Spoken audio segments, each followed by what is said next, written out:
Hi friends, welcome back to my channel. నేను మీ all in one boy Ajith. అందరూ ఎలా ఉన్నారు? బాగున్నారా? ఈ వీడియోలో పుస్తక సమీక్ష ఎలా రాసుకోవాలో చూపిస్తాను. నేను రాసింది ఆ స్టోరీ కూడా మీకైతే చదివైతే చూపిస్తాను. ఓకే రండి. కోతి బుద్ధి. ఒక అడవిలో ఒక పెద్ద పండ్ల చెట్టు ఉండేది.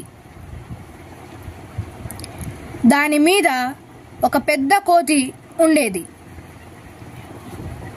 దానికి కోపం చాలా ఎక్కువ. అది ఆ చెట్టు మీదకు ఏ పక్షిని కానీ జంతువుని కానీ రానిచ్చేది కాదు. అది మాత్రమే ఆ చెట్టు పళ్ళను తినేది. మిగిలిన వాటన్నింటినీ తిననిచ్చేది కాదు. ఆ కోతి అంటే ఎవరికి నచ్చేది కాదు. ఒకరోజు ఆ అడవిలో ఒక పెద్ద గాలిదుమ్ము వర్షం వచ్చింది. ఆ వర్షంలో చాలా చెట్లు విరిగిపోయాయి. అలాగే కోతి ఉన్న చెట్టు కూడా విరిగిపోయింది.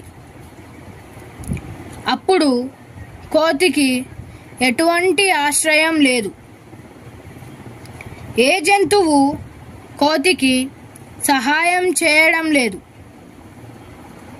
అప్పుడు కోతి అన్ని రోజులు తాను మిగిలిన జంతువులతో ఎంత తప్పుగా ప్రవర్తించిందో తెలుసుకొని వాటిని క్షమాపణ అడిగింది.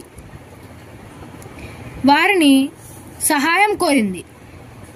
అప్పుడు అన్ని జంతువులు కోతికి సహాయం చేశాయి. అప్పటి నుండి కోతి అందరితో స్నేహంగా ఉండేది.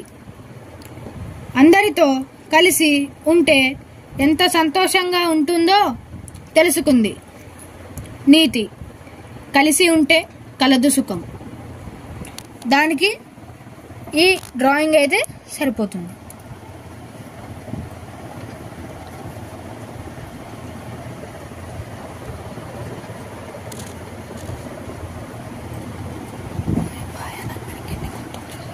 Okay bye.